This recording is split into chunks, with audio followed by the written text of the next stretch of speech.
If you really want to escape the things that harass you, what you are needing is not to be in a different place, but to be a different person.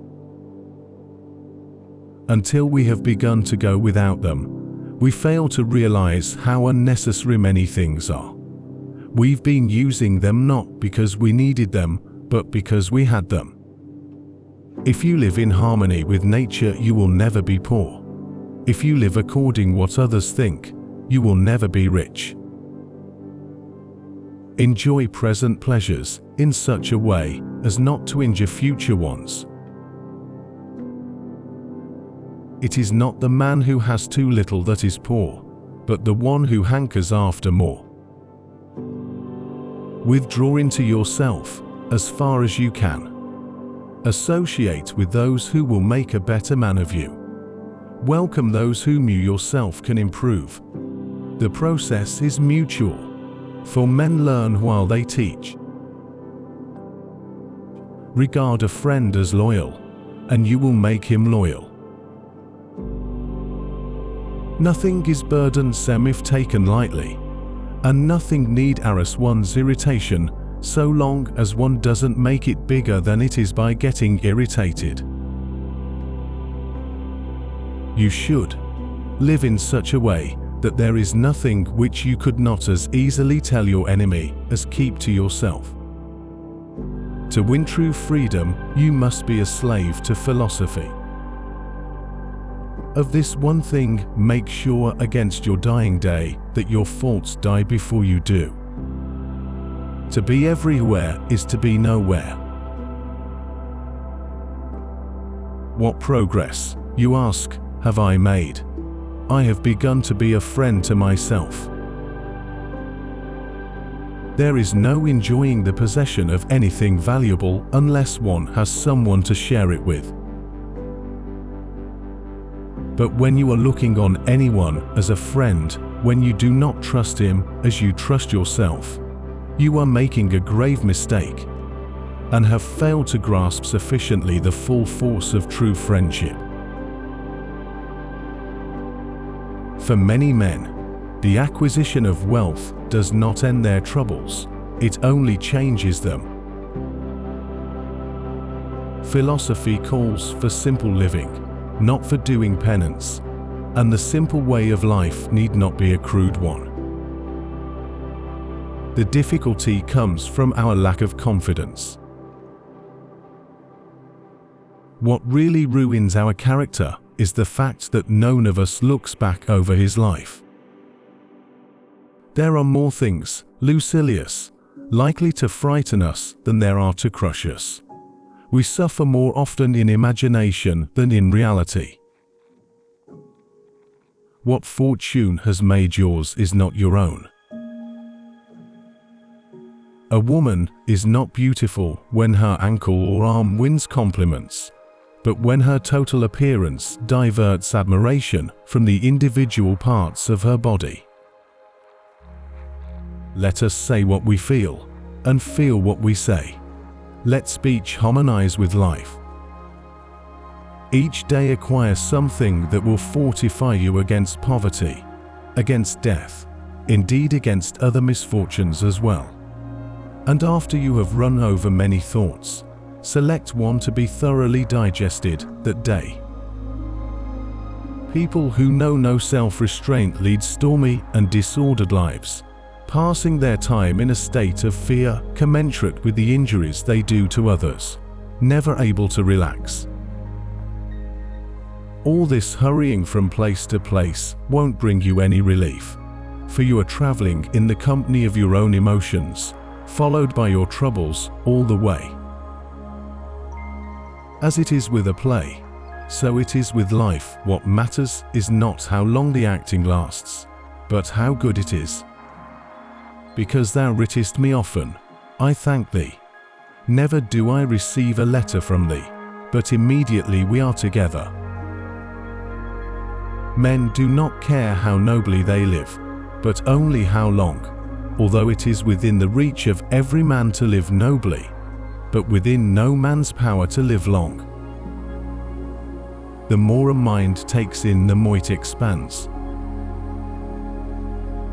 When a mind is impressionable and has known too firm a hold on what is right, it must be rescued from the crowd. It is so easy for it to go over to the majority. Most men ebb and flow in wretchedness between the fear of death and the hardships of life. They are unwilling to live, and yet they do not know how to die. Hold fast, then, to this sound and wholesome rule of life, that you indulge the body only so far as is needful for good health. The body should be treated more rigorously, that it may not be disobedient to the mind. To expect punishment is to suffer it, and to earn it is to expect it. Life is slavery if the courage to die is absent.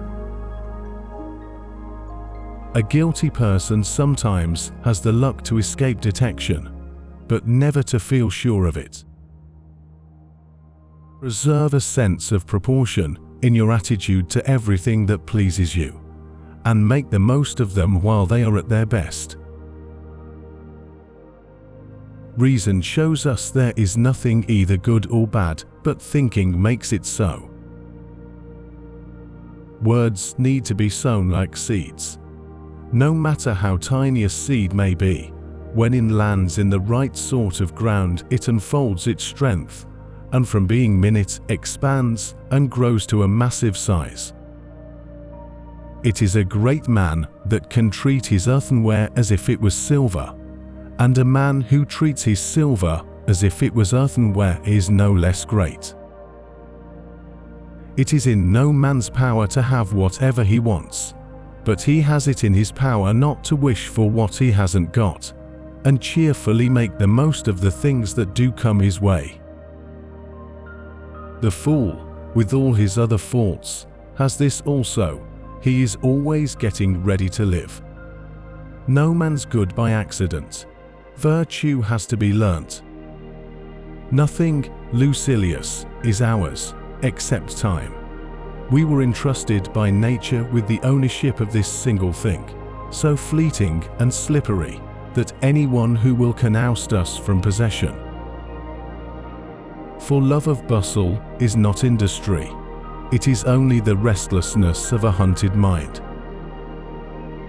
Soft living imposes on us the penalty of debility.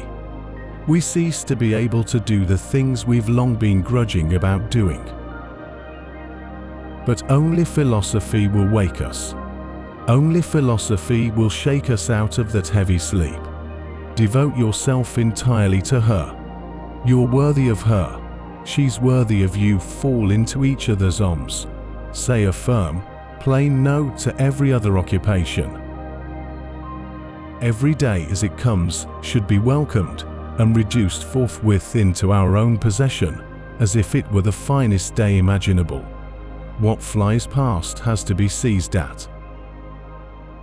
However much you possess, there's someone else who has more, and you'll be fancying yourself to be short of things you need to exact extent to which you lag behind him.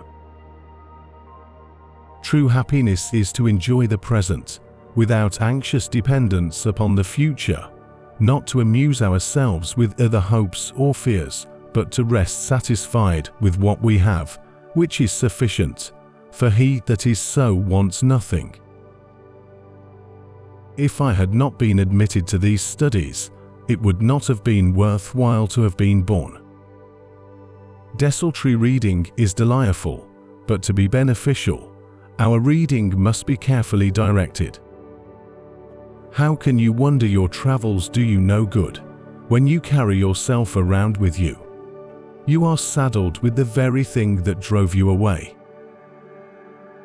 What difference does it make, after all, what your position in life is if you dislike it yourself? It is uncertain where death will await you. There expect it everywhere. If you look on wealth as a thing to be valued, your imaginary poverty will cause you torment.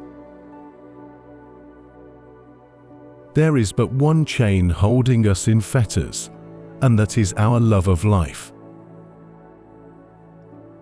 And when the soul has yielded to pleasure, its functions and actions grow weak, and any undertaking comes from a nerveless and unsteady source.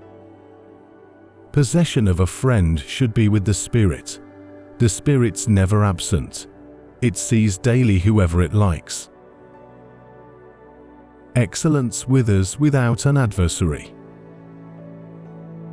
Philosophy teaches us to act, not to speak. There are a few men whom slavery holds fast, but there are many more who hold fast to slavery. A man is as unhappy as he has convinced himself he is. No good thing is pleasant to possess, without friends to share it. In the ashes all men are levelled. We are born unequal, we die equal. The man who spends his time choosing one resort after another in a hunt for peace and quiet will in every place he visits find something to prevent him from relaxing. The primary indication, to my thinking, of a well-ordered mind is a man's ability to remain in one place and linger in his own company. Humanity is the quality which stops one being arrogant towards one's fellows, or being acrimonious. Believe me, if you consult philosophy, she will persuade you not to lit so long at your counting desk. What then is good? The knowledge of things. What is evil? The lack of knowledge of things. What is freedom, you ask? It means not being a slave to any circumstance, to any constraint, to any chance. Happy is the man who can make others better, not merely when he is in their company, but even when he is in their thoughts. Similarly, too rich a soil makes the grain fall flat, branches break down under too heavy a load. Excessive productiveness does not bring fruit to ripeness. Pleasure, unless it has been kept within bounds, tends to rush headlong into the abyss of sorrow. And there's no state of slavery more disgraceful than one which is self-imposed. A good man will not waste himself upon mean and discreditable work or be busy merely for the sake of being busy. And if you want to know why all this running away cannot help you, the answer is simply this: you are running away in your own company. To live under constraint is a misfortune, but there is no constraint to live under constraint. For those who follow nature, everything is easy and straightforward, whereas for those who fight against her, life is just like rowing against the stream. Where you arrive does not matter so much as what sort of person you are when you arrive there.